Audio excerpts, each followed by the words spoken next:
फुलबण तुम्हें ममतार स्रोतस्विनी कर जगतर कल्याण हे नारी तुम्हें अग्निर शिखा तुम्हें फगुणर फुलबण परि सुंदर और कोमल तुम्हें प्रेम और ममतार बहुत नदी तुमर जन्म ए जगतर कल्याण पाई महात्मा गांधी मतरे woman is the companion of man gifted with equal mental capacity. नमस्कार एठारे उपस्थित थिबा बरेण्य विचारक मंडल पूज्य गुरुजी ब्रह्मा को मोर प्रणाम। एठारे उपस्थित थिबा मोर समस्त छोट बड़ भाई और भौणी मानक मु स्वागत जणाई मोर वक्तव्य नूतन भारत गठन में नारी मानकर भूमिका विषय संक्षेप रे आलोकपात करबा जाउछि। नारी केवल लास्यमयी नर्मदायी सज्जसनी नहे से कर्ममयी प्रेरणादात्री पुरुष पाई कर्म प्रेरणा वैज्ञानिक जीवन स्वरूप कविर कल्पना नेत्र से गोटे समाज गठन पालन और संचालन क्षेत्र नारी भूमिका असामान्य होता है। तेणु तो मनु कही जत्र नार्यस्तु पूज्यन्ते रमन्ते तत्र देवता। वर्तमान पुरुष प्राधान्य समाज मध्य नारी निजर अपूर्व साफल्य प्रदर्शन कर सक्षम होइछि।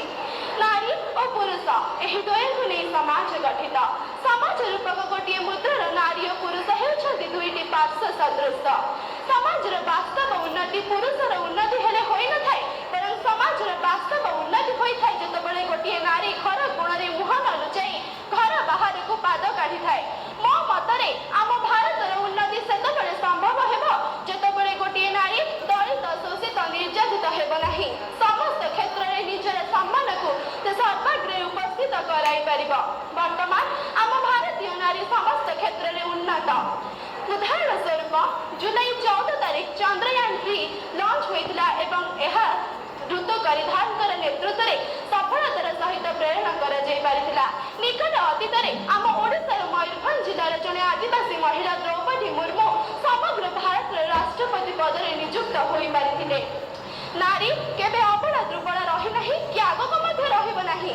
पुरातन कालर झांसी रानी लक्ष्मीबाई दुर्गावती चेन्नम्माଙ୍କ भଳି अनेक वीर नारी माने हातरे अस्त्र शस्त्र धरि शत्रु मानकर संहार करि आछिछन्ति। वर्तमान हमर विश्व 21 शताब्दी रे पदार्पण करि सारिछि। एही दशंधि मध्य आम नारी मानकर गुरुत्व को उपलब्धि करबा आवश्यक। कारण नारी छाया जननी भगिनी से सर्वहर धरित्री सर्व कहानी रणचंडी से संतान प्रति वात्सल्यता स्वामी प्रति प्रेम गुरुजनक प्रति भक्ति समस्त कार्य को सफलतार करिबारे गोटे नारी। सेथिपाई तो कहा जाइछि केतबळे नारी मदर टेरेसाଙ୍କ भଳି कोटि कोटि लोकंकर मां बनि तांकर सेवा करि पारे तो केतबळे नारी दुर्गावतीଙ୍କ परि हातरे अस्त्र धरि लोकमानकर सहार करि पारे। परिशेषरे मु एतिକି कहिबाकु चाहे नारी प्रीति में राधा बने नारी प्रीति में राधा बने गृहस्थ में बने जानकी काली बनकर सिर काटे जब बात आए सम्मान की जब बात आए सम्मान की। एति कहि मोर वक्तव्य को विराम देउछि। धन्यवाद।